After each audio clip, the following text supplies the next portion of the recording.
So we're a media supply chain platform.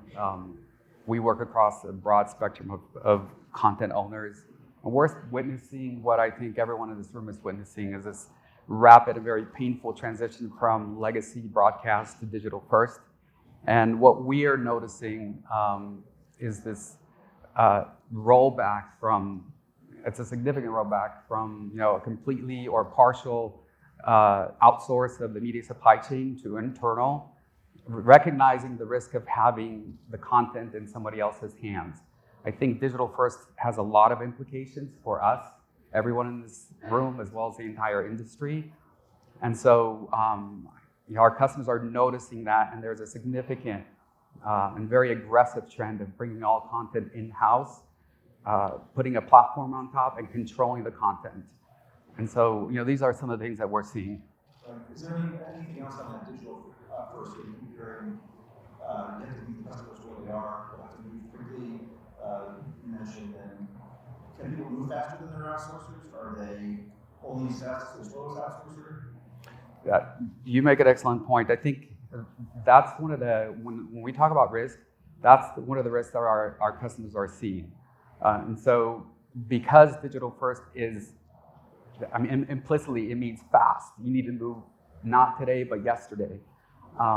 Having various different vendors that you depend on, you better pray and hope to God that your vendors can move as fast as you need them to move, and most often they don't.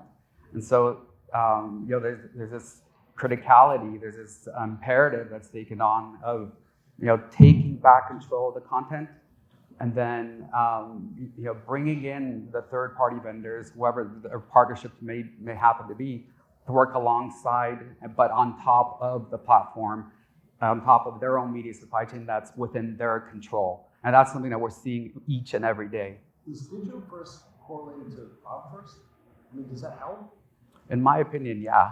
From a speed perspective? Yeah, I don't think it's possible to be digital first if you're not cloud native or in the cloud.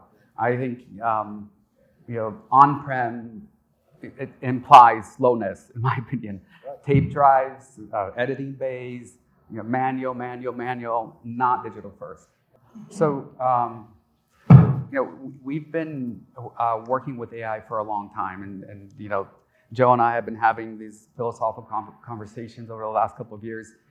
I am generally a skeptic. I think AI, as it relates to predictive AI, is probably a misnomer. In my opinion, I think the more appropriate term is machine learning. So when we noticed, like everyone else in this room, generative AI, and at least when we became aware of it, we've been following it for a long time, but in the last maybe 18 months, the explosion and the maturity that we're seeing, and the exponential maturity, with each model that they release, arguably. I think the exciting part was understanding the differences in approach. So predictive looks at data and will predict an outcome. Generative looks at data and will use that data to create new data. And so that was pretty exciting for us because we are in the creation industry. We're a creative industry. And I think this technology has tremendous potential and will have a profound effect on our industry. So I will say one more thing. I think when we looked at the adoption of generative AI, we try to take a step back and look at how do we do this practically, because I think there's a lot of people out there that are talking about Terminators and Matrix and doom and gloom. Machines are taking over the world, but that is the wrong approach. I think from an industry perspective, we should be thinking of generative AI in terms of how will this make our industry better? How will it increase productivity? And I have to say that it has enormous potential for productivity gains and very practical productivity gains.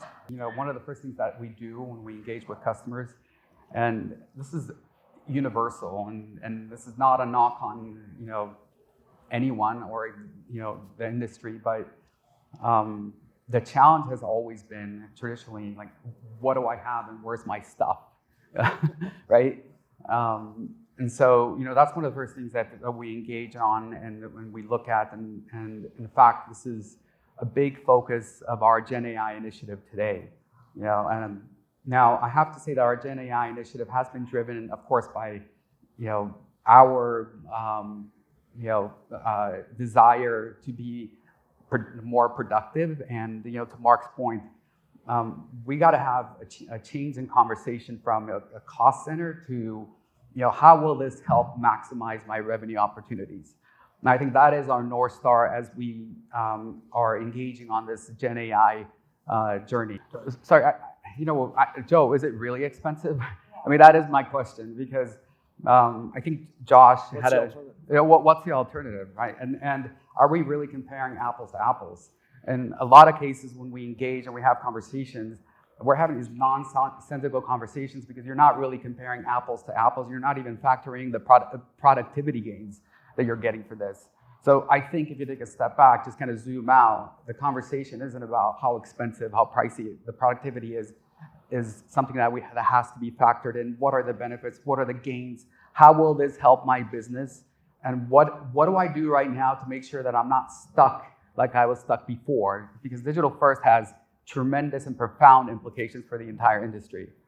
Well, I think we're at a point in time, a unique point in time, where customers don't really have a choice. And I think they're seeing what we're seeing. They're sensing what we're all sensing. It's 1995. The internet is here. Are you on board or off board? And so it's literally that kind of a moment.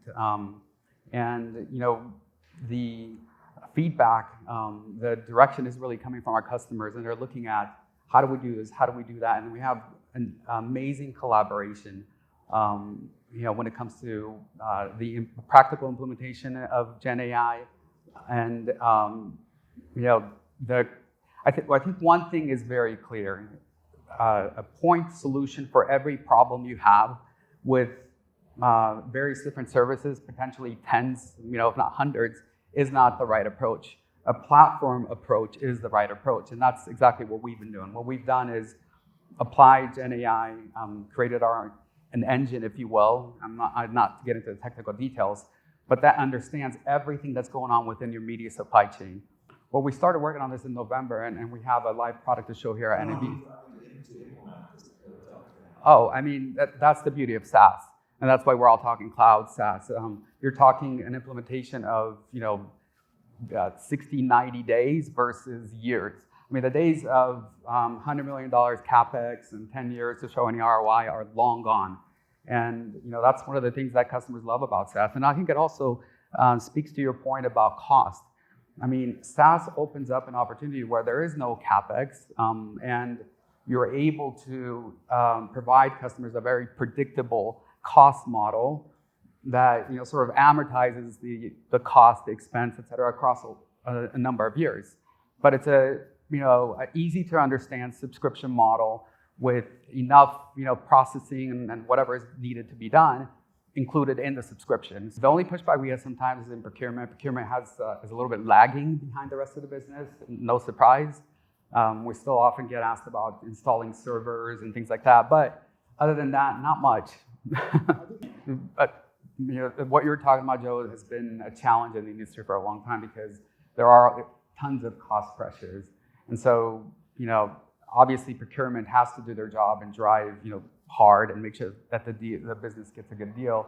On the other hand, you have, smaller companies and, especially early on for us, I've experienced a little bit of that. But, it looks like the industry's coming to a normalization and, we're coming to a balance, if you will, which needed to happen for sure.